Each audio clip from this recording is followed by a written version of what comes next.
Higit naman sa 18 million pesos na laga ng illegal drugs na samsam sa Cordillera. Detalye na balita mula kay Romy Gonzalez sa Rich 41 na imbag na bigat, Romy. Nasamsam ng mga otoridad ang higit 18 milyong pisong halaga ng illegal na droga sa isang linggong anti-illegal drug operation sa Cordillera. Nagpatupad ang mga operatiba ng Police Regional Office Cordillera Administrative Region ng 14 na operasyon sa lalawigan ng Benguet, Kalinga at Mountain Province na resulta sa pagkakakumpiska ng 30,310 piraso ng fully grown marijuana plants, 7,000 marijuana seedlings, 79 na 1,000 gramo ng tuyong daon na marijuana at 10 gramo ng hinihinalang shabu na may kabong halaga na 18,290,000 pesos.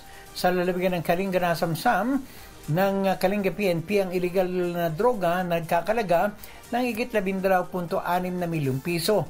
Winasak naman ng mga operating troops ng Benguet PNP ang higit 5.5 milyong pisong halaga ng tanim na marijuana at natimbog ang isang high-value individual. Samantalang naaresto rin ang isang high-value individual sa Mountain Province. Ang mga naturang operasyon ay bahagi ng pinaigting na kampanya ng Cordillera PNP laban sa illegal drug activities sa rehiyon. Ito si RH41 Romy Gonzalez para sa DZRH. Una sa Pilipinas, una sa Pilipino. Maraming salamat, Romy.